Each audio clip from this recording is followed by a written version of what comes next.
Queridos irmãos, abram as vossas Bíblias, livro histórico de Neemias. Livro de Neemias. Eu fiquei perguntando ao Senhor o que pregar, o que falar hoje à noite aqui. Hoje é uma noite de festa. É uma noite onde a igreja celebra 11 anos de existência.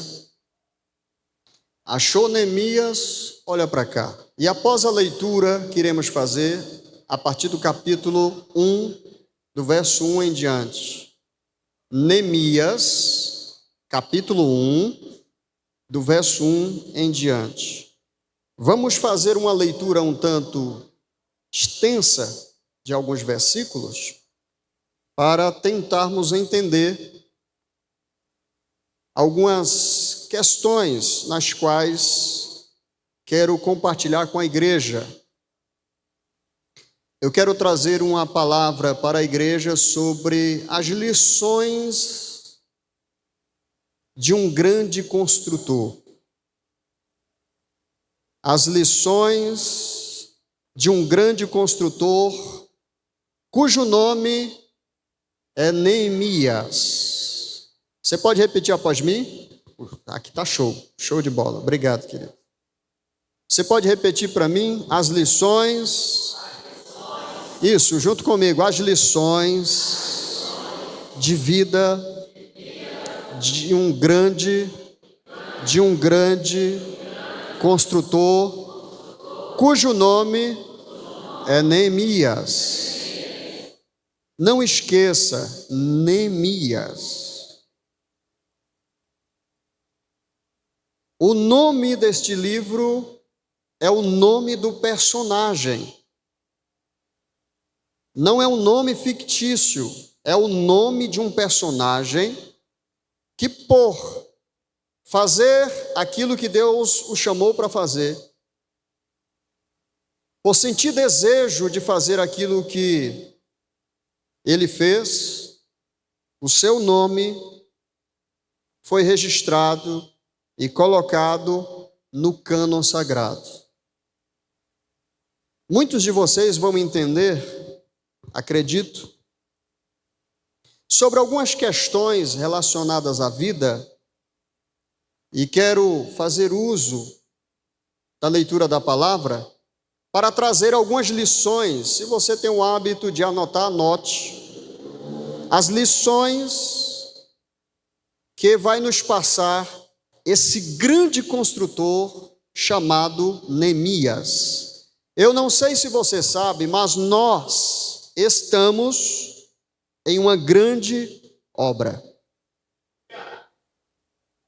Não, talvez você não entendeu direito. Estamos em uma grande obra. Você pode repetir após mim? Diga: estamos fazendo uma grande obra. Quando você deve se aposentar desta obra? Quando morrer. Tem alguém aqui querendo se aposentar? A gente faz a oração da passagem.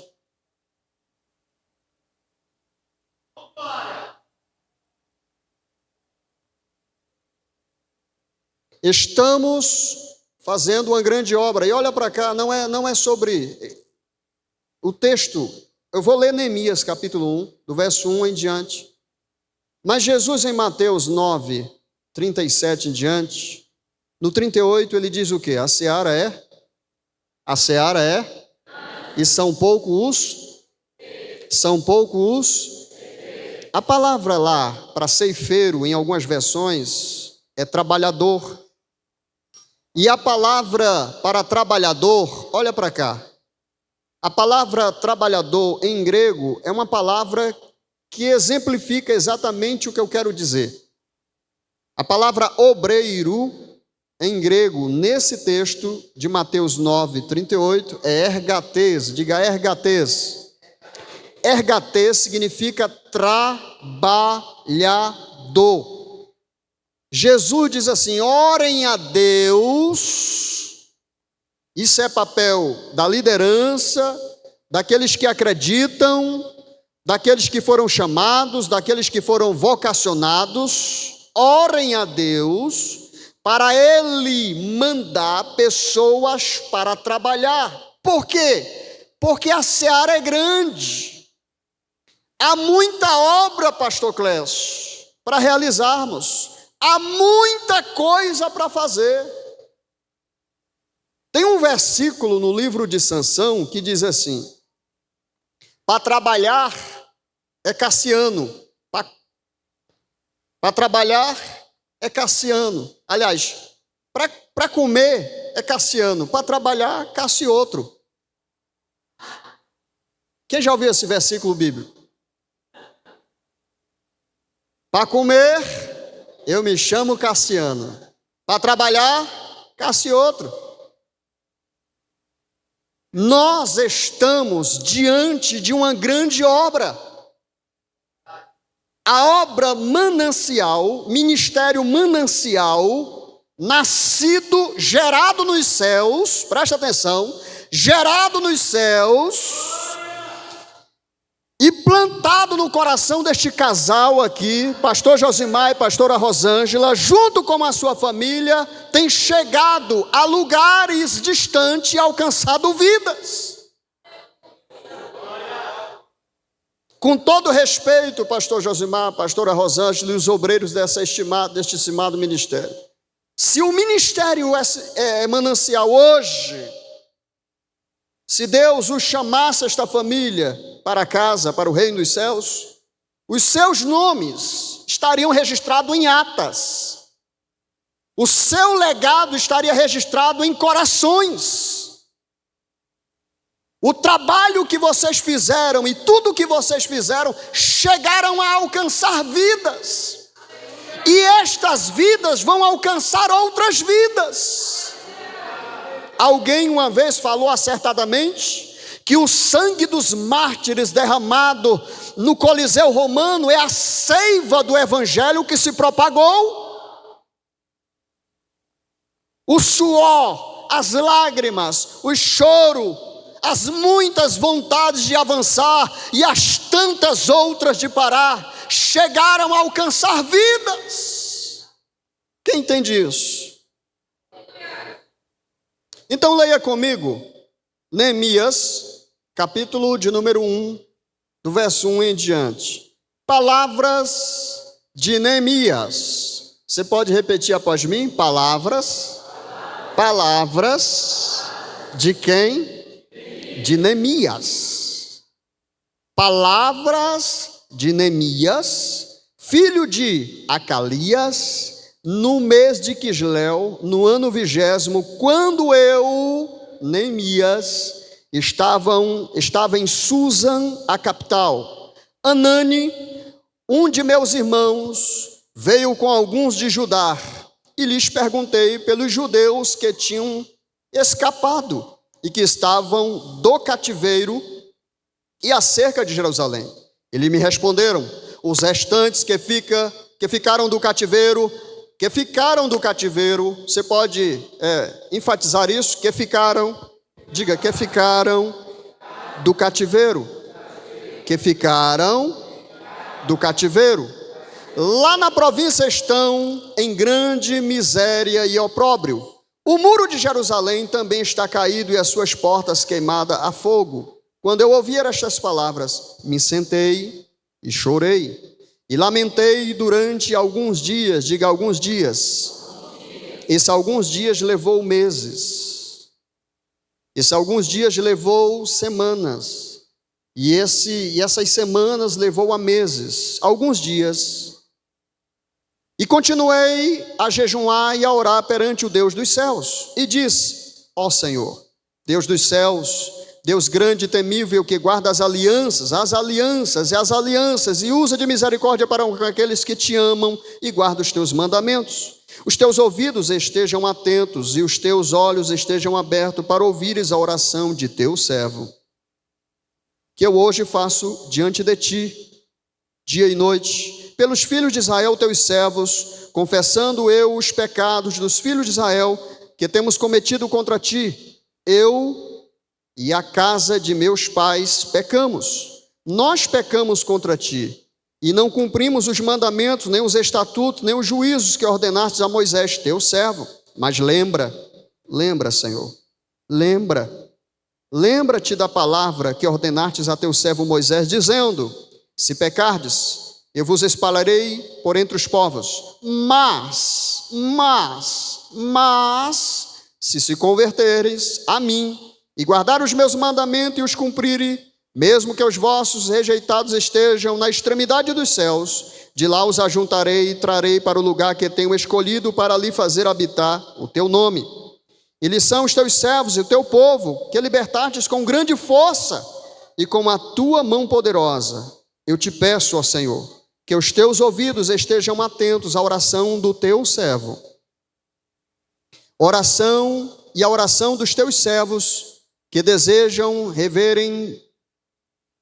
reverenciarem o teu nome. E hoje, faze prosperar o teu servo e dar-lhe graça perante este homem. Nesse tempo eu era, disse Neemias, nesse tempo em que fiz esta oração, neste tempo em que Anani veio a mim, neste tempo eu era copeiro do rei.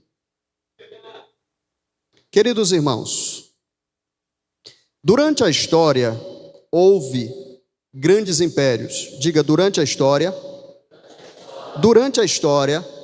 houve grandes impérios.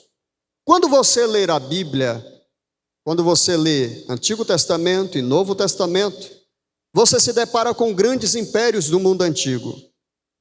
Quando você ler a Bíblia, a lei, a Torá, Gênesis, no livro de Gênesis você encontra alguns impérios que não são expressamente mencionados ali.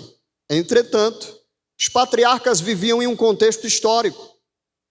Onde os patriarcas viviam e moravam, havia pessoas, povos.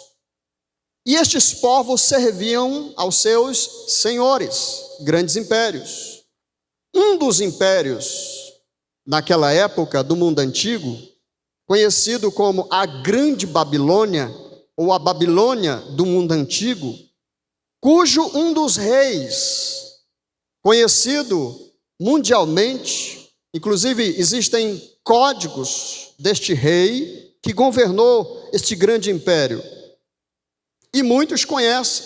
Ele fez alguns códigos civis. Alguém aqui já ouviu falar do grande rei, um dos grandes reis da Babilônia,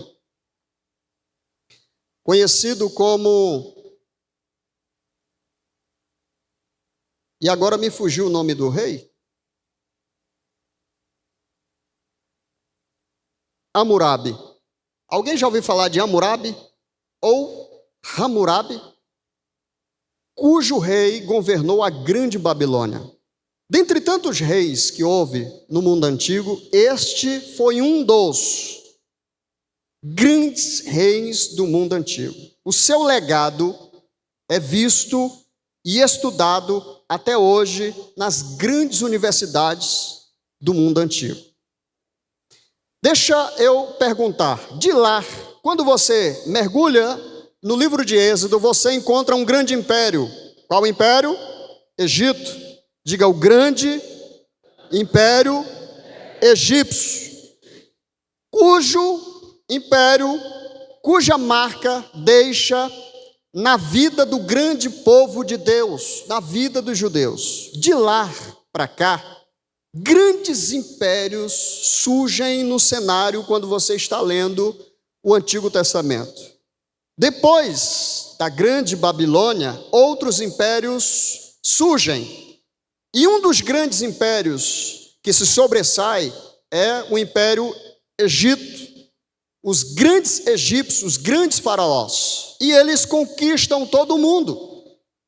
Depois, eles são conquistados pela Síria, depois são conquistados pela Assíria, e depois eles são conquistados pela Babilônia, depois são conquistados pelos Médor, persa, depois são conquistados pela Pérsia, e aí entra em questão os textos em que acabamos de ler.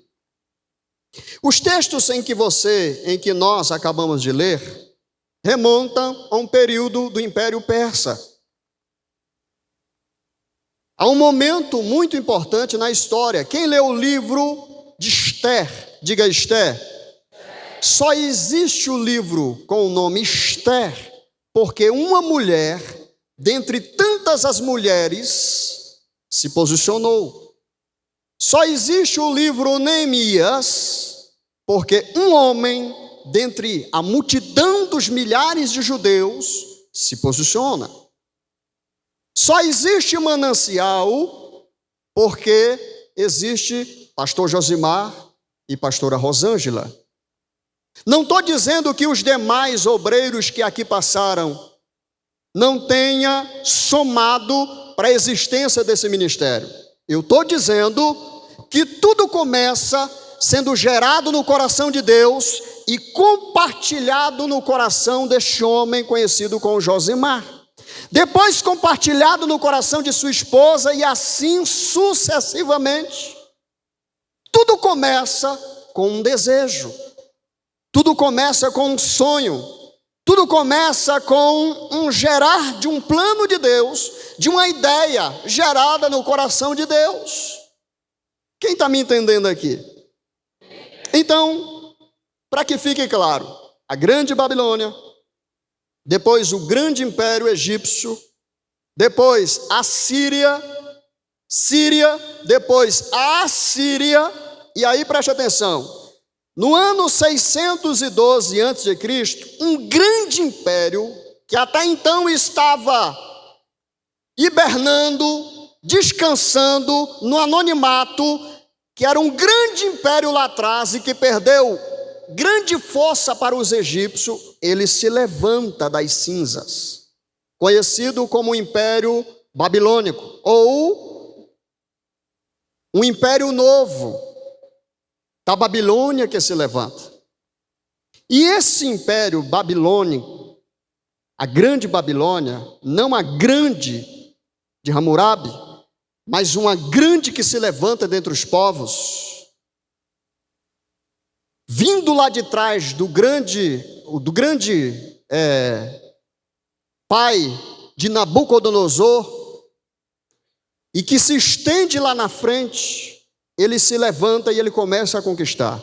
Então, o que ele faz? No ano 612, ele começa a conquistar e conquista a Assíria, que havia perdido força para a Síria. Ele conquista.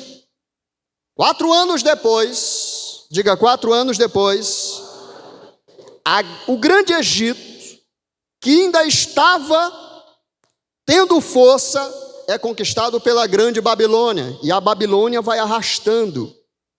No ano 605 a.C., o rei Nabucodonosor, e você vê isso no livro de Daniel, no capítulo 1, manda um dos seus oficiais ir até Jerusalém. Um povo que, mesmo tendo sido por Deus falado para uma nação que ainda existia, porque nós conhecemos que no ano 722 a Síria havia levado os 10 reinos do norte, as 10 províncias para a Síria, e aí ninguém nunca mais ouviu se falar, salvo em alguns momentos, em alguns relatos na história. No ano 605, Nabucodonosor chama um dos seus oficiais e diz: vai até Jerusalém, traz de lá jovens bonitos, jovens formosos, jovens inteligentes e da linhagem real para a Babilônia, para aprender a língua dos caldeus e a inteligência dos sábios da Babilônia. Ele foi, este era o ano 605. Nesta multidão de jovens que vai à Babilônia, se destaca Daniel, Sadraque, Mesaque e Abidnego. 8 anos depois, o rei Nabucodonosor manda voltar a Jerusalém e trazer de lá mais uma multidão de jovens. Dentre esta multidão de jovens, vem nesta leva um dos maiores profetas de Israel, conhecido como Ezequiel. Ezequiel vem com esta multidão de jovens. E no ano 586, Nabucodonosor manda os seus oficiais, as suas guarnições, voltarem para Jerusalém e tirar de lá os utensílios do templo, saquear tudo, roubar tudo, destruir tudo e trazer para a grande Babilônia, o grande império babilônio. Então eles foram lá, destruíram tudo, derrubaram os muros, queimaram as portas, destruíram o templo e trouxeram de lá cativos e utensílios, inclusive utensílios do templo. Preste atenção. É aqui onde começamos a entender a história. Eles estão na Babilônia. Só que havia uma promessa de Deus para o seu povo.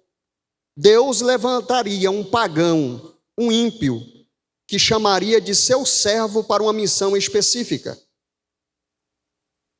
No meio deste momento, durante este momento, Deus levanta uma nação poderosa, que bate de frente, um povo guerreiro que bate de frente contra um dos maiores impérios de todos os tempos, a Babilônia. Deus levanta um grupo de guerreiros da Média para ir bater de frente com a grande Babilônia. Depois, Deus levanta um grupo de outros guerreiros de uma nação vizinha, que somam força com os medos e que vão de encontro à Babilônia e tiram de Babilônia o poder. Deus levanta a Pérsia. E um dos reis da Pérsia se chama Ciro.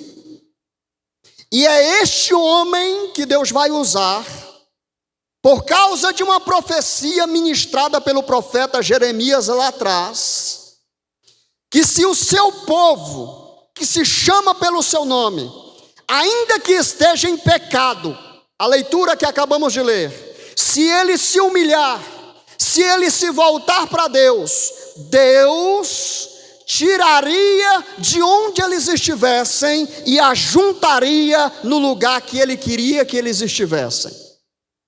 Deus usa o grande Ciro. E nesta vinda, Deus levanta alguns homens. No ano 538, Deus levanta Zorobabel e traz um grupo de judeus da Babilônia para Jerusalém. Preste atenção, diga um grupo de judeus, diga de judeus, e não eram pouco, era mais de 40 mil judeus. Diga mais de 40 mil judeus. Depois, Deus primeiro trouxe Zorobabel, e Deus precisava fazer uma reforma. Quem ele levanta? Um homem que havia desde criança colocado em seu coração aprender a lei, estudar a lei e colocá-la em prática, em uso para abençoar a vida dos seus irmãos. Deus levanta um sacerdote, um escriba, na Babilônia ainda, um jovem que nasceu e cresceu na Babilônia e foi treinado na Babilônia. Deus levanta este homem conhecido como Esdras. E no ano 458, Deus usa Esdras para trazer uma outra multidão de judeus para Jerusalém. Entretanto, quando eles chegam, os muros ainda estavam caídos, as portas ainda estavam queimadas a fogo, a proteção da cidade estava desprovida, porque os muros estavam no chão. Em contrapartida, do outro lado da ponta, tinha um copeiro, um mordomo, vivendo na capital de Susa, Império Persa. E ao que tudo indica, alguns historiadores vão fazer menção disso, é que esta rainha do capítulo de número 2, provavelmente era Esté. Provavelmente. Mas o que o texto deixa claro é: Neemias servia ao rei no palácio. O serviço de um copeiro não era o serviço de alguém, de um qualquer. Era alguém que dava a vida pelo rei. O rei, antes de se alimentar, era obrigado o copeiro examinar para saber se a comida que era levada, o vinho que era levado, a bebida que era levada ao rei não tivesse envenenado. Então era trabalho do copeiro não apenas servir, mas dar a sua vida pelo rei. Em outras palavras, ser fiel, mesmo escravo, mas fiel. Neemias não era livre, Neemias era escravo. Neemias era um judeu escravo, vivendo na capital. Tinha as suas regalias? Tinha, porque ele vivia na capital. E é diante dessas circunstâncias que em um belo dia, no mês de Quisleu, capítulo 1, verso 1, agora vamos começar a ouvir as lições que Neemias passa para mim e para você a respeito de uma grande obra. Queridos irmãos, olha para cá. Se você quer fazer uma grande obra para Deus e ver o seu nome registrado em algum lugar, aprenda as lições de Neemias. Guarde no coração as lições que Neemias passa para mim e para você. Olha para cá. Eu sou pastor de uma grande igreja, de uma igreja linda, maravilhosa, que está em crescimento, em expansão. Este ano lá no Ministério STMed é o ano do rompimento. Muitas coisas Deus vem fazendo, pastor Josimar. As suas mãos, as suas lágrimas, tanto sua quanto a pastora Rosângela e dos obreiros que lá foram, estão lá. Estas lágrimas e esses esforços que vocês empregaram vão longe, porque levantaram pessoas, porque ergueram pessoas, porque animaram corações de pessoas desanimadas. E estas pessoas desanimadas levantaram, sacudiram a poeira e começaram a trabalhar novamente. Agora preste atenção, o SDMed só existe, primeiro, porque uma grande ideia foi gerada no coração de Deus. Segundo, ele compartilhou esta ideia comigo. Eu passei esta ideia para minha esposa, para minha família, abraçaram uma causa e estamos lutando até hoje. E Deus tem levantado pessoas de longe, inclusive de outros estados, para estar somando conosco, por causa de alguém que entendeu a necessidade de não estar apenas no banco, levantando a mão e recebendo.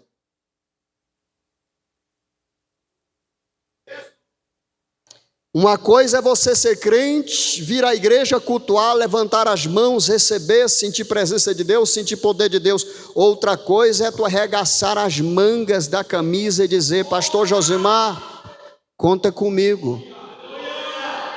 É para varrer o salão? Cadê a vassoura? É para pintar? Cadê o pincel? É para limpar a cadeira? Cadê o pano? É para limpar o banheiro? Cadê o material de limpeza? Me dê, eu quero ajudar. Quem está entendendo isso aqui? Quando eu vejo uma retrospectiva como essa, pastor Josimar, eu lembro que pastor nenhum trabalha só. Quando eu vejo esses irmãos que pegam um pincel, e só entende isso, irmão, quem um dia pegou pincel. E a maioria dos irmãos que pegam o pincel, minha querida, nem pintar sabe. Mas só o fato dele estar lá com o pincel na mão fortalece o coração de alguém que possivelmente queira estar desanimado. Quem está entendendo isso aqui? Tem irmãs que não podem pegar o pincel, não pode pegar na vassoura porque está com a dor na coluna, mas mandou alguém trazer a merenda. Quem está entendendo isso aqui? Alguém que ficou até tarde, alguém que veio orar enquanto outros estavam trabalhando, alguém que vem fazer massa, alguém que carrega o tijolo, alguém que carrega a tinta, aleluia. E ainda tem aqueles que estão lá apenas para trazer um apoio moral. Por favor, não levante a mão, mas tem destes aqui.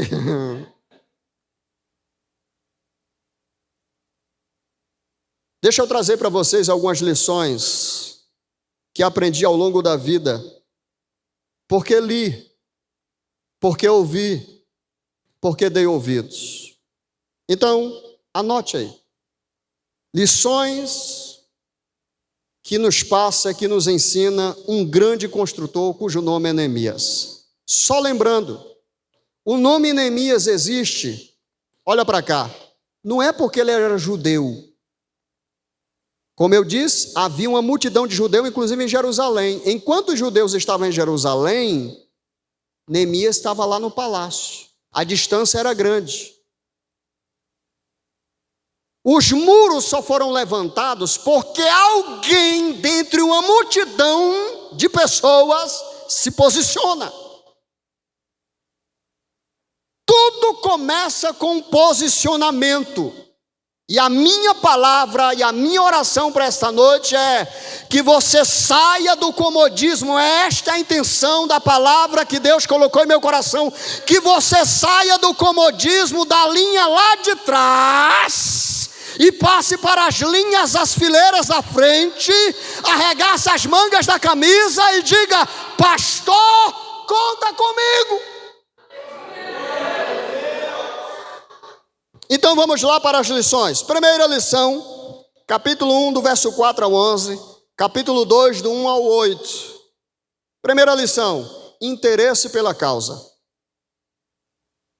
Você não faz nada para Deus ou por Deus sem ter interesse. A pergunta que eu te faço é: o que é que você está fazendo aqui? O que você veio fazer aqui? Em outras palavras, será que você é mais um em meio a uma multidão de escolhidos? E que vai ficar vendo a obra precisar e você ficar de braço cruzado como uma multidão de judeus que estavam em Jerusalém? Então anota, porque essas lições são boas, algumas agressivas, vai bater de frente comigo e contra você. Mas, te garanto, não é para massagear o teu ego, é para fortalecer o teu coração e te ensinar a ser um homem, uma mulher de Deus, e quando Deus te chamar, você deixar um legado aqui. Você quer ser mais um crente no meio da multidão de crentes e quando morrer ninguém lembrar de ti?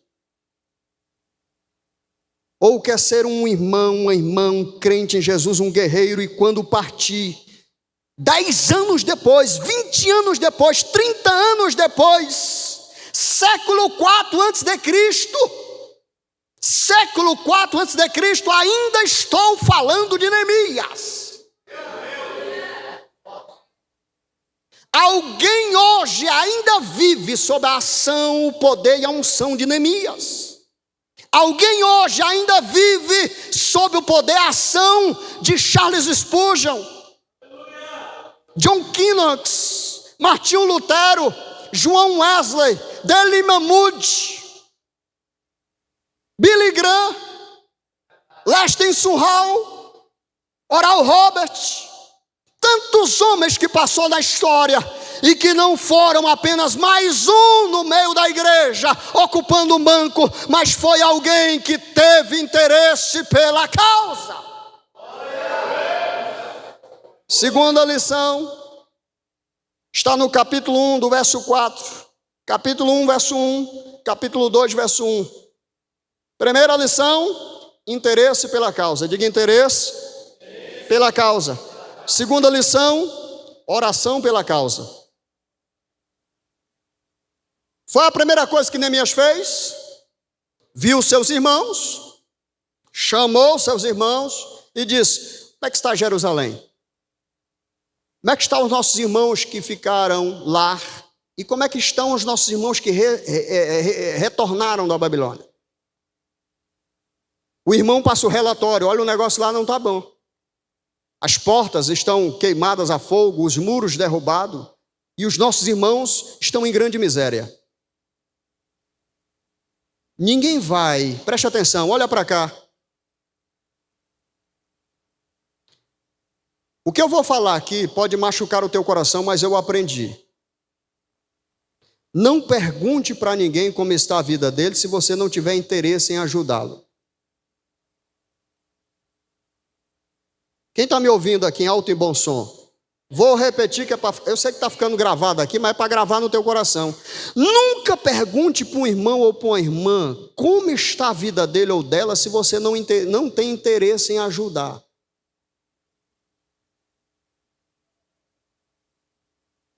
Neemias perguntou. Qual foi a segunda lição que Neemias passa para mim e para você? Começou a orar. E preste atenção, qual era o mês? Diga: mês de Quisleu.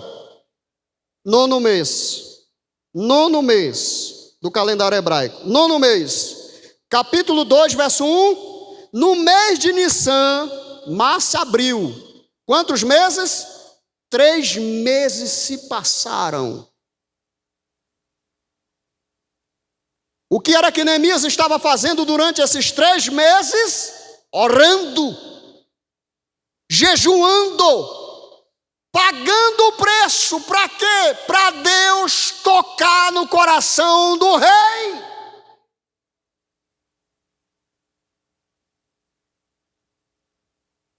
Neemias, olha para cá, Neemias não ficou parado.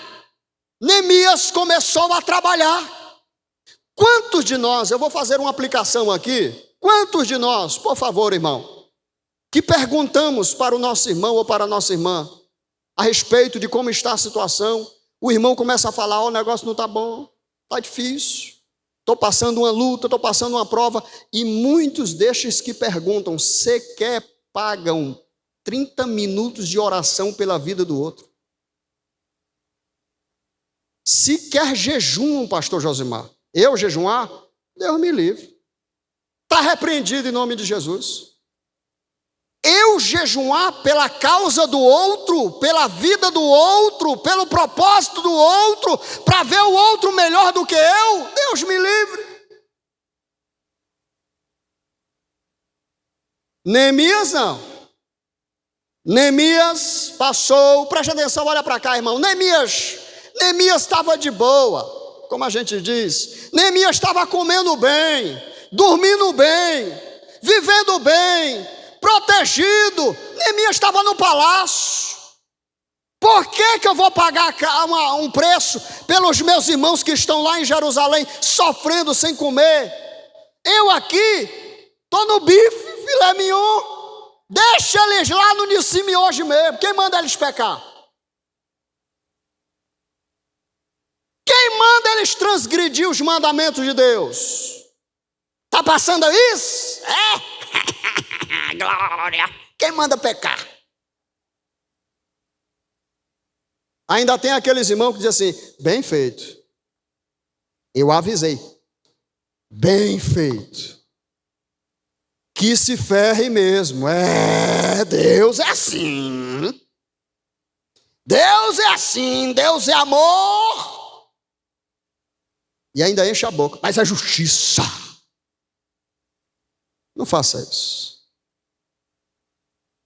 O que define um homem de Deus e uma mulher de Deus não são evidências ministeriais do Espírito Santo. Irmão, com todo respeito, você pode até pular para mim.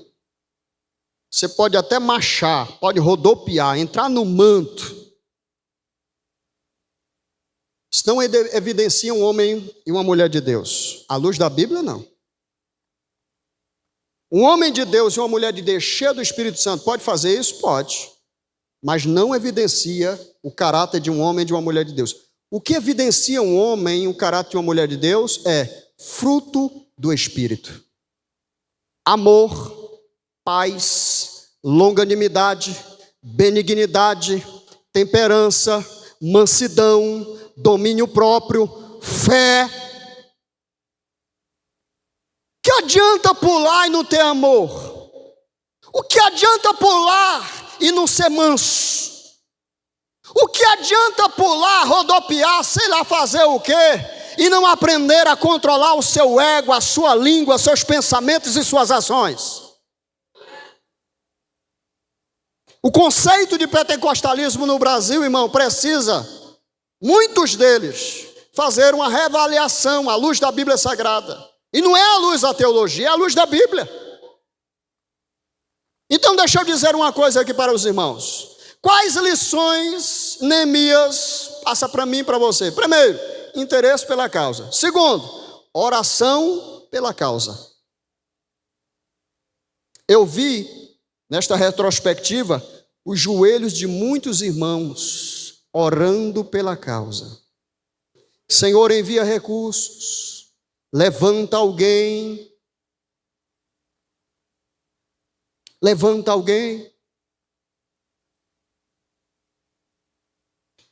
Ah, se Deus revelasse o coração de um pastor para você. Primeira coisa que ia acontecer com você era se escandalizar. Segundo, ter uma vontade gigantesca de se desviar. Terceiro, sair da igreja. Só sabe os embates pastorais quem está na execução do ministério ou quem um dia foi pastor.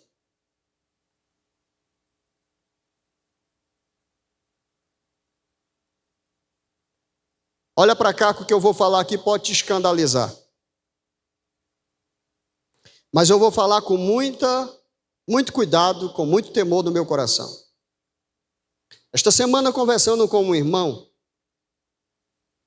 eu disse para o irmão, dentro do assunto que a gente estava abordando, o assunto era sobre isso, eu disse, olha, preste atenção, olha para cá, para você não escandalizar e me escute direitinho. Eu disse para o irmão, pastor Josmar, eu não queria ter conhecido Deus na vida. Isso é forte. Agora, deixa eu terminar para depois tu chegar à conclusão. Como assim, pastor, você não queria conhecer Deus na vida? Eu não queria ter conhecido Deus na vida. Agora, porque conheço Deus e leio em sua palavra, eu sou fiel até a morte. Não concordo em tudo que está na Bíblia, mas sou fiel a tudo que está escrito aqui. Como assim, pastor? Sou não fiel em tudo que está na Bíblia? Eu não concordo de um Deus que manda matar uma mulher grávida. Não concordo, mas aceito, porque como servo, entendo a soberania de Deus e entendo o propósito pelo qual aquilo foi. Não entendo o porquê que no Novo Testamento, Deus mata um homem e uma mulher porque vendeu uma terra e mente para Deus na cara do apóstolo Pedro a respeito da venda de um terreno. Deus mata Ananias e Safira, ok, Deus matou. Deus faz acepção de pessoas? Não, Tiago fala sobre isso. A pergunta que eu faço é, por que Deus não continua matando aqueles que falam mal do pastor e da família do pastor? Olha para o irmão que está do seu lado aí. Não diga nada. Deus poderia estar continuando matando pastor Clécio. Porque o que chega de irmãos mentindo descaradamente para o pastor, pastor, eu não fui ontem para o culto por causa de uma dorzinha aqui, sabe? Uma dor aqui. Lá na igreja, nessa última reunião, pastor Josimar, eu baixei um decreto, pastor Clécio. Nós vamos comprar paracetamol para os opereiros ficar na porta entregando. Pode vir. Dorflex. Uma dor na cabeça, venha que os obreiros já estão preparados, é na porta.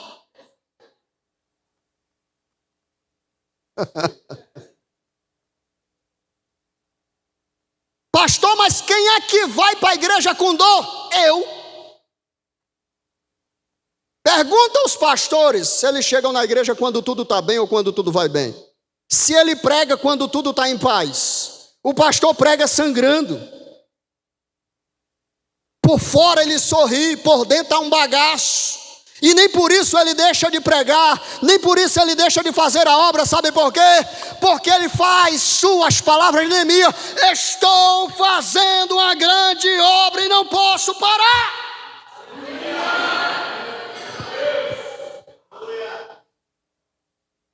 Terceira lição que Neemias passa para mim e para você. Eu vou avançar porque o horário aqui já... Todas as vezes que eu vou pregar, o horário passa rápido. Terceira lição aqui que Neemias passa para mim e para você. Neemias capítulo 2, do verso 1 ao 8. Oportunidade para agir. Olha para cá. Primeiro, interesse pela causa. Segundo, oração pela causa. Terceiro, oportunidade para agir. Olha para cá. Enquanto tu estiver orando, não queira passar o carro na frente dos bois. Espera o sinal de Deus. Eu vou repetir. Enquanto tu está orando, espera o sinal de Deus, porque Deus vai te dar um sinal. Quem está entendendo isso? Uma vez, pastor Josimar, uma irmã veio conversar comigo e disse assim: pastor Carlos, me ajuda em oração para Deus salvar o meu marido. Eu disse: irmã, há quanto tempo tu está orando por esse homem? Ele disse: pastor, há muitos anos. E quantas vezes esse homem foi para a igreja? Ela disse: nenhuma. Durante esses anos todos, nenhuma vez foi para a igreja. Pastor, o que é que eu tenho que fazer? Aí eu disse para ela: nada. Você não precisa fazer nada, você precisa ser. Como assim, pastor? Olha para cá. Resposta que eu dei para ela: você vai continuar orando, buscando ao Senhor e sendo transformada pela palavra. Ganhe o seu marido sem palavra. Um jejum que não transforma caráter, eu não conheço. Uma oração que não ensina um homem ou uma mulher a ser mais humilde, eu não conheço. Quanto mais de joelhos eu tiver na presença do Senhor, mais humilde e manso eu preciso ser. Mulheres que oram e chegam em casa como se tivesse baixado o espírito de Lampião. Atenção, é hoje, hein? E eu disse para ela: Deus vai te dar um sinal. E resultado, irmão, resultado. Ela fez o que eu falei para ela. E eu disse para ela: Deus vai te dar um sinal. Não precisa tu chamar. Não pregue para ele. Eu proibi ela: não pregue para ele. Quantos aqui já ouviram aquela frase? Olha para cá. Quantos aqui já ouviram aquela frase que diz assim: pregue em todo lugar onde você for, sem usar uma única palavra? A tua vida é o melhor sermão que você possa pregar. Quem está entendendo isso aqui? Eu disse: Deus vai te dar um sinal. Um belo dia, ela acordou de manhã, o marido dela no café da manhã chegou para ela e disse assim: mulher, eu tive um sonho sobre a volta de Jesus. O cara nunca tinha ido para a igreja, pastor Clécio. Sobre a volta de Jesus, e aquele sonho me tocou. Aí ela lembrou que eu havia dito para ela: Deus vai te dar um sinal. Mas ela ficou quieta. Aí, na conversa, ela diz assim: tem culto hoje? Aí ela disse: tem, hoje tem culto. Pois eu vou para a igreja com você. Vou resumir a história. O cara está crente até hoje. Neemias ouviu, teve interesse pela causa, orou pela causa e esperou a oportunidade. Qual a oportunidade? Durante 3 meses Neemias esteve orando e jejuando. Um belo dia, olha para cá, todo santo dia Neemias servia o rei. Todo santo dia. Um belo dia o rei olha para a face de Neemias e diz assim: tem alguma coisa estranha. O que é que está acontecendo? Peraí. Todo dia Neemias não estava diante dele? Estava. Por que só nesse dia o rei olha para ele e nota algo diferente? Diga Deus dá sinais para quem ora. Neemias entendeu. Rei, deixa eu te contar uma história. Você conhece o meu povo?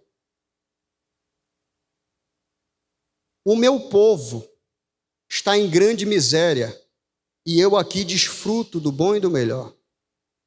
Eu vou resumir a história que vocês conhecem a história. O rei deu carta livre para Neemias, e não só carta livre. Tu precisa de quanto para construir um negócio? E fez mais. Eu não vou só te liberar, vou ceder verba, vou mandar soldados e vou liberar madeira e tudo que você precisar. Diga: Deus é poderoso para fazer muito mais do que pedimos ou pensamos.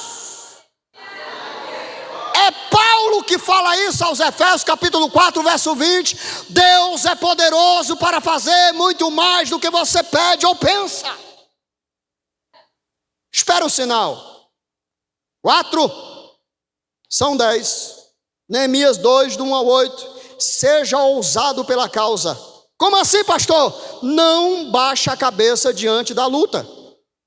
Não baixa a cabeça diante do sol escaldante. Não baixa a cabeça diante da falta de água. Não baixa, eu estou falando do caso de Neemias. Não baixa a cabeça porque alguém se levantou e disse que você não ia conseguir. Não baixa a cabeça porque alguém disse para você que você tem um chamado. Não baixa a cabeça porque alguém disse para você que você não foi chamado, não foi vocacionado. Não baixe a cabeça, não dê ouvido a esse tipo de coisa, porque quem te chamou vai voltar a falar contigo de novo.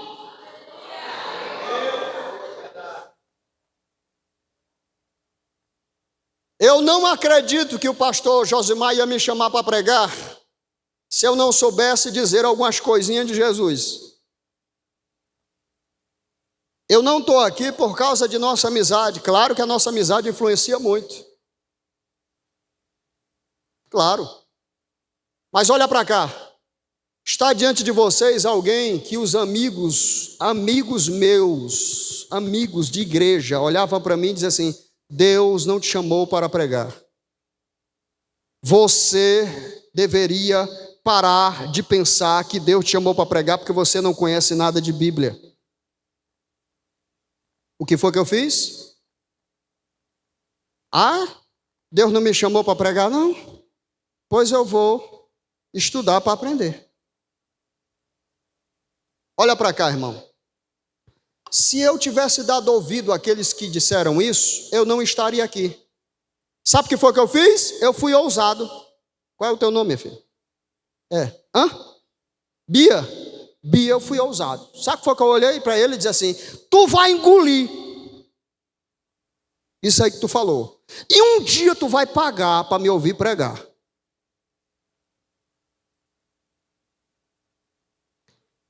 Parte do dinheiro que eu tinha, livros na casa da Bíblia. Livros. Senhor, tu não me chamou para pregar? Abre o meu entendimento para entender isso que eu estou lendo. Livros. Eu fui ousado. Sabe aqueles que disseram que não tinha chamado para pregar? Hoje pagam. E lá no passado pagaram. Não é porque eu cobro para pregar. Não, eu não cobro para pregar. Um deles uma vez disse assim: onde que tu vai pregar hoje? Eu digo: vou pregar hoje no Horizonte, pois eu vou te levar de carro lá. Ele pagou a gasolina do carro para ir, para voltar. E eu só falei para ele na volta. Quando chegou lá em casa, que ele estacionou, o pastor Gilmar, eu disse assim: eu não disse para tu que tu ia pagar para me ouvir pregar?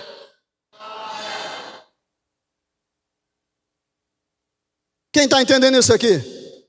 Não baixa a sua cabeça diante daqueles que te criticam porque Deus te chamou. Agora, não força a coisa, irmão. Viu, Bia? Porque tem irmãos que dizem assim: Deus me chamou para cantar. Um deles uma vez chegou para mim e disse: pastor, eu tenho um dom. E é mesmo, é. Porque dom é visível, irmão. Sim ou não? Um irmão chegou para mim e disse: pastor, eu tenho um dom para cantar. Eu digo: é mesmo? Canta aí um pouquinho. Quando ele começou a cantar, pastor Clécio, eu olhei para ele e disse assim: meu filho, quem te disse que tu tem dom para cantar? Aí você diz assim: pastor, mas agora há pouco o senhor não disse que tinha irmãos que às vezes se levantava contra o seu ministério que você tinha que romper? Sim, quando você tem um sinal de Deus. Quando você tem sinal de Deus, Deus vai te dar sinal. Quando Deus te der o sinal, seja ousado, vá. E aí, à medida que você vai, as pessoas vão se levantar, porque é praxe. Ou você pensa que ninguém vai se levantar contra você, a última Coca-Cola do deserto. Você está pensando que é a última cocada do tablete? Eu vou fazer a obra, mas eu não quero que ninguém diga que eu não sei, que eu não posso, que eu não sou. Para com isso, irmão. Se você está vivendo ou passando por esse momento de achar que ninguém vai se levantar contra você, eu te aconselho a procurar um psicólogo. Está aqui o pastor Josimar.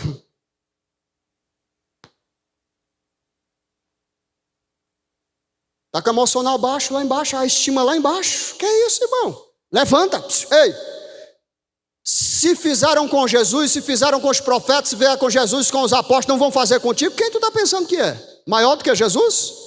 Em Mateus capítulo 20, verso 24 e 25, Jesus diz assim: se fizeram com o dono da casa, porventura não vou fazer com seus servos? Se chamaram Belzebu a Jesus Cristo, porventura não vou te chamar de endemoniado? A propósito, irmão, quem aqui já foi chamado de endemoniado por estar pregando a palavra? Só eu e mais uns dois aqui. Levanta a mão aí. Pronto, seu endemoniado.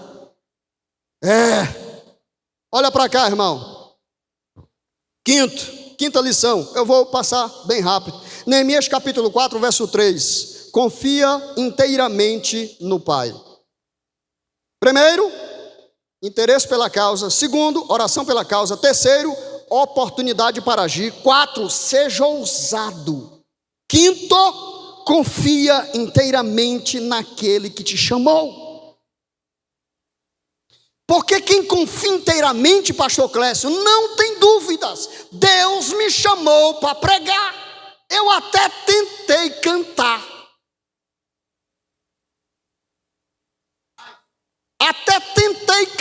Comprei violão, fiz curso, mas Deus não me chamou para isso. Se eu cantar, eu vou estragar o que eu preguei.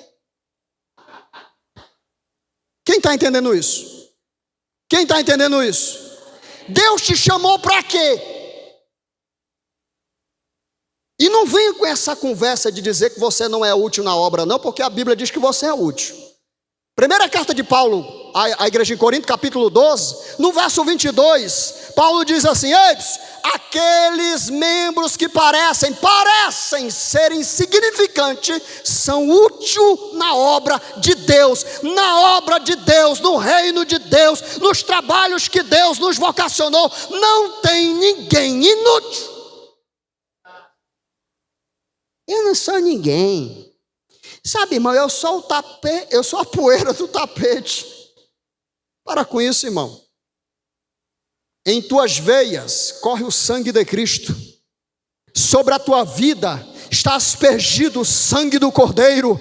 Não diga que você não é ninguém quando a Bíblia diz que você é mais do que vencedor. Não diga que você não pode nada quando a Bíblia diz: posso todas as coisas, porque Ele quem nos fortalece. Para de se vitimizar e dizer que tu não é nada, que tu é ninguém. Levanta a cabeça. Aí, pastor, mas estão falando de mim. Seja ousado, levanta, sacode a poeira.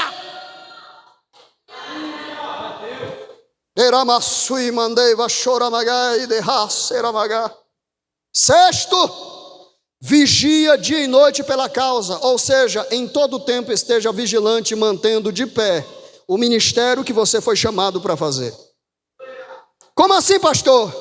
Se levantará nessa trajetória da tua vida Tobias, Gesem, opositores, para dizer: para de ajudar o outro, para de lutar pelo outro, para de chorar pelo outro, para de pregar para o outro, para de ensinar para o outro, para de evangelizar. Para que esse negócio de ser crente? Para! Mantenha a vigilância constante, inclusive contra os teus pensamentos. Quem está entendendo isso?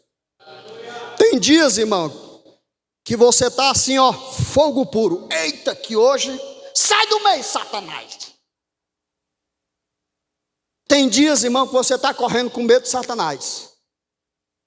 Como assim, pastor? Rapaz, da agorinha, um rapaz ficou endemoniado. Onde? Ali na rua ali, você passa por acolá.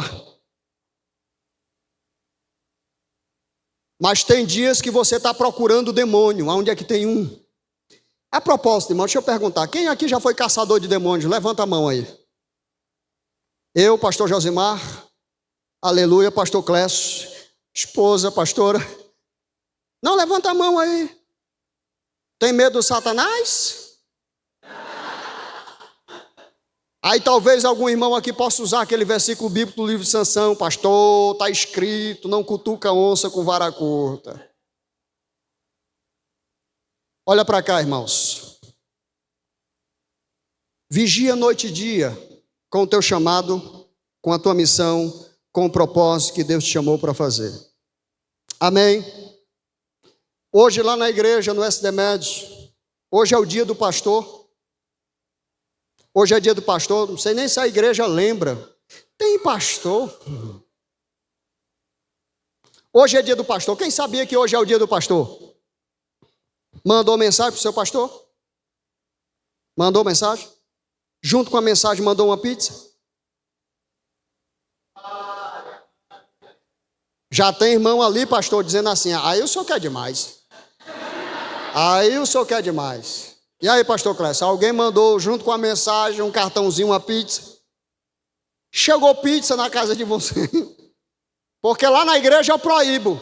Não me chame para repreender demônio, me chame para comer pizza. Porque os pastores só são chamados para repreender o demônio enquanto tu comer pizza. Por que tu não lembra dele?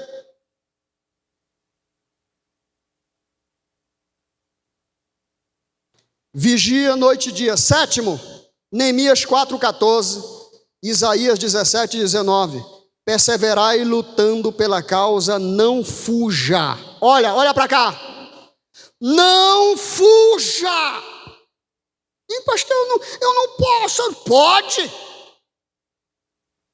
Eu não tenho, tem.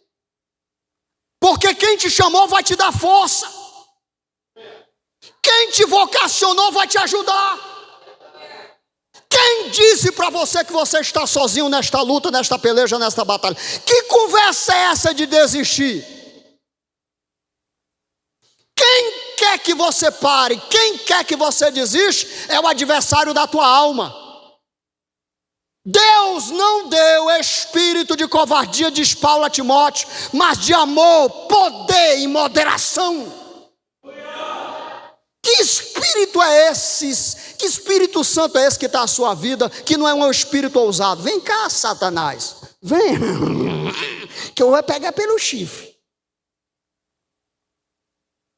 Porque tem irmãos que só é ousado na igreja, na frente do pastor. Porque o pastor, é como quem diz assim, eu repreendo. Sai! Sai não. Sai! Eu não saio. Vem cá, pastor. Agora tu vai sair. Agora vai. Agora vai. Mas quando está em casa, vive fugindo do medo do diabo. Que é isso, irmão? Fugindo do trabalho, fugindo da missão, fugindo do cargo, fugindo. Hein, pastor, eu quero ficar no banco. Para quê? Deus nos chamou para o banco. E lembre-se, só vão lembrar dos nomes daqueles que um dia estiveram na arena. Quem você quer ser lembrado? Como você quer ser lembrado? Como? Quem está ouvindo isso aqui? Quem está ouvindo isso aqui? Está difícil dar glória com a mensagem dessa. Cadê a Bia? Nem a Bia aguentou, está lá. Está difícil. Por quê? Porque, irmão, eu e você precisamos entender, nós estamos em uma grande obra e não podemos parar. Palavra de Neemias. Cadê os Neemias de Deus aqui? Levanta a mão. Levanta a mão aí, cadê os Neemias de Deus? Aleluia, estamos fazendo uma grande obra. Olha que igreja bonita, irmão. Pastor Josimar, pelas imagens lá, eu sei que aqui não tem só um pintor. Aí, pintor, tem só um. Quantos irmãos pintaram aqui? Que tá bonito. Tem aquele irmão que pinta, que não fica bem, aí o outro vem, aí passa, o outro vem, dá um e fica bonito. Todo mundo trabalhou, todo mundo ajudou, sim ou não? Cadê os pintores profissionais aqui? Levanta a mão. Pintor profissional. Levanta a mão. Ninguém? Oh, glória. Aleluia. Mas tá bonito. E não é para usar aquele versículo bíblico não, pastor Jesus. Se não tá melhor é porque tu não estava aqui. Conversa. Tá bonito. Queridos irmãos, tudo isso aqui, o fato de vocês estarem aí, o fato de tudo isso, é porque este sonho foi gerado no coração de Deus, passado ao coração do pastor. E vocês estão com ele, porque acreditam que Deus tem um ministério na vida deles. Sim ou não? Quem concorda comigo, levanta a mão.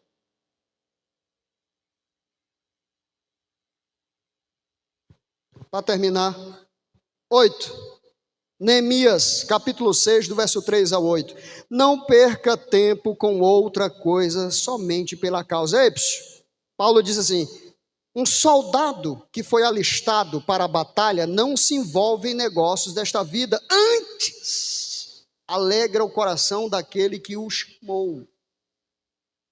Ei, Deus te chamou para quê? Deus te chamou para quê? Qual é o teu chamado? Para pregar? Tem certeza? Lembra do que eu falei? Tem absoluta certeza? Tenho, pastor. Quanto tu gasta por mês de livro? Vixe. Pastor, eu não gosto de ler. Tu tem certeza que Deus chamou para pregar? Ou, porque acontece muito isso, pastor Josimar. No momento das orações, geralmente vem muitos irmãos para frente. Aí Deus usa um irmão. Qual é o teu nome, varão? O Tiago. Deus usa um varão para o Tiago. Aí do lado dele tem outro irmão. Aí Deus usa o varão para o Tiago e diz, homem de Deus, meu servo Tiago, eu te chamei para tu pregar. Aí o irmão que está do lado, oh, glória, é comigo. É contigo? Está com quanto tempo que Deus falou e até agora tu não comprou um livro? Hein, pastor? É porque Deus dá revelação. Irmão, onde é que tem esse espírito que é para me buscar também? Porque ler cansa. Salomão em Eclesiastes diz que ler enfada a carne. Quem disse que tu não tem que pagar o preço pelo teu chamado? Que conversa é essa? Deus me chamou para cantar. Eu tenho certeza, Tiago, que Deus não me chamou para cantar. Mesmo eu teimando e cantando. Tinha um hino, pastor Clécio, que eu cantava, não sei se você já me ouviu cantar, mas eu cantava, ao soldado ferido. Quem que conhece esse hino aqui? Há muitos feridos. Eu não vou nem ousar cantar. Que choram de angústia e de dor. Clamam por proteção e por paz. Há muitos que sofrem. Pastor, você tem uma voz boa. Tenho não. Eu tenho certeza que Deus me chamou para cantar. Então, para terminar, queridos, não perca seu tempo com aquilo que Deus não te chamou para fazer. Olha para cá. Eu comprei violão, eu fiz curso, mas eu não canto no púlpito da igreja, nem ouso cantar. Sabe por quê? Quando Deus me chamou para pregar, eu percebi que eu deveria empregar todas as minhas energias para o ministério que Ele me chamou. Não gaste suas energias, olha para cá. Não gaste as suas energias e o seu tempo que é precioso com aquilo ou sobre aquilo que Deus não te chamou para fazer. Quem está entendendo isso? Quem está entendendo isso? Aprenda com Neemias. 8. Aliás, 9. Lute pela causa sem murmurar. Deus tem raiva de murmuradores. Porque isso só dá trabalho, é não sei o que, conversar, cuidar de gente, é dar trabalho, não sei o que. Ele tá lá na igreja tem um pastor que é fenomenal, pastor. O pastor disse assim: todas as vezes que tem algum problema, alguma luta, alguma coisa grande que tem que resolver, aí o pastor disse assim: é fantástico cuidar de pessoas.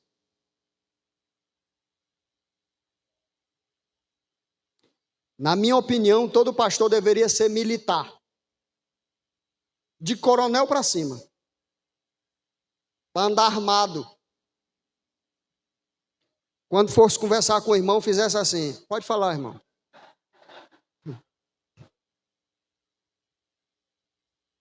Eu tenho certeza que o irmão ia olhar para o rosto e olhar para a pistola. Olhar para o rosto, olhar para a pistola. Sim, senhor, pastor, eu estou entendendo tudo. E para terminar, queridos, não murmure pela causa. 9 e 10, cuidado com as profecias, para você não mudar a rota, o rumo do teu chamado e do teu ministério. Sempre se levantará pessoas para dizer que não foi para aquilo, diante inclusive de uma luta e de uma adversidade. Quem gravou? A igreja de pé. Olha para cá. A igreja de pé. Interesse pela causa, oração pela causa, oportunidade para agir, seja ousado pela causa, confie inteiramente naquele que te chamou, vigia noite e dia pelo teu chamado e o propósito, persevera lutando pela causa, não perca tempo com outra coisa a não ser aquilo que Deus te chamou para fazer. 8, 9, lute sem murmurar. E 10, cuidado com profecias que possa vir de encontro, para que você mude a rota do teu chamado, da tua trajetória, do teu itinerário. Quem entende isso? Olha para cá. Hoje, eu estou passando para vocês a história de um garoto, de um homem, que se colocou na posição, Diácono Calbi, de ser usado por Deus. E porque ele foi usado por Deus e porque ele se posicionou, o Espírito Santo, olha para cá, o Espírito Santo que inspirou este homem a escrever palavras de Neemias, fez questão de colocar o seu nome no cânon das Escrituras. Em outras palavras, o nome deste homem está porque se posicionou em uma causa nobre do Senhor. Quantos judeus estavam em Jerusalém que poderia ter feito o serviço que Neemias poderia fazer? Muitos. Olhe para o irmão que está do seu lado. Será que esse irmão que está do seu lado ou essa irmã do seu lado vai ser mais um de banco? O que é que você está fazendo aqui? O que ou para que Deus te chamou? Eu conheço o pastor Clécio há muitos anos. Há quantos anos já a gente se conhece, pastor Clécio? Eu cheguei aqui em 97. Você já estava lá, né? Cheguei em 97. Trabalhamos juntos. O pastor Clécio conhece e eu conheço também irmãos que até hoje ainda estão lá atrás no banco. Auxiliares que continuaram auxiliares, pastor Josimar. Por quê? Porque não se posicionam. Eu não estou mandando ou falando que tem que abrir ministério, não estou dizendo isso. A minha geração, a nossa geração, pastor Josimar, pastor Clécio, essa semana eu estava comentando lá em casa. A minha geração de jovens, hoje eu estou com 45. Tem quantos anos, pastor Clécio? 51? Você, Josimar. 47, 51, 47, 45, olha para cá. Foi uma geração que não ficou ocupando o banco. Foi uma geração que se posicionou e disse assim: eis-me aqui, Senhor, usa a mim. Eis-me aqui, Senhor, pode me usar. E o efeito do ministério destes homens tem alcançado outros que estavam com a cabeça baixa, desanimado, com vontade de desistir, e Deus levantou com graça, sabedoria e unção para levantar o ministério deles. Sabe o que Deus quer fazer hoje? Te levantar com o coração, olha para cá, com o coração de um cordeiro e com a ousadia de um leão. Eu assisti um filme muito bom. Assisti ele umas 5 vezes. E nesse filme eu gravei uma frase no meu coração.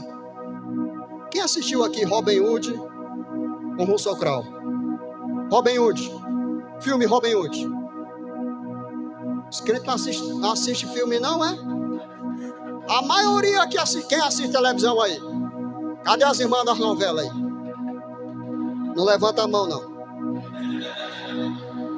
Olha pra cá. Eu assisti um filme e uma frase no filme dizia assim: lute, ele dizendo, lute, lute, até cordeiro se transformar em leão. Quem disse que Deus te chamou para tu andar com a cabeça baixa? Quem te chamou foi o Deus Todo-Poderoso, que é general em uma batalha. Você é soldado e Ele te chamou para vencer, não foi para perder. Você pode repetir após mim? Diga: eu sou. Fala: eu sou mais que vencedor em Cristo Jesus, o meu Senhor. Posso todas as coisas, porque Ele me fortalece. Você pode avançar e desenvolver e desempenhar o ministério que Ele te chamou para fazer.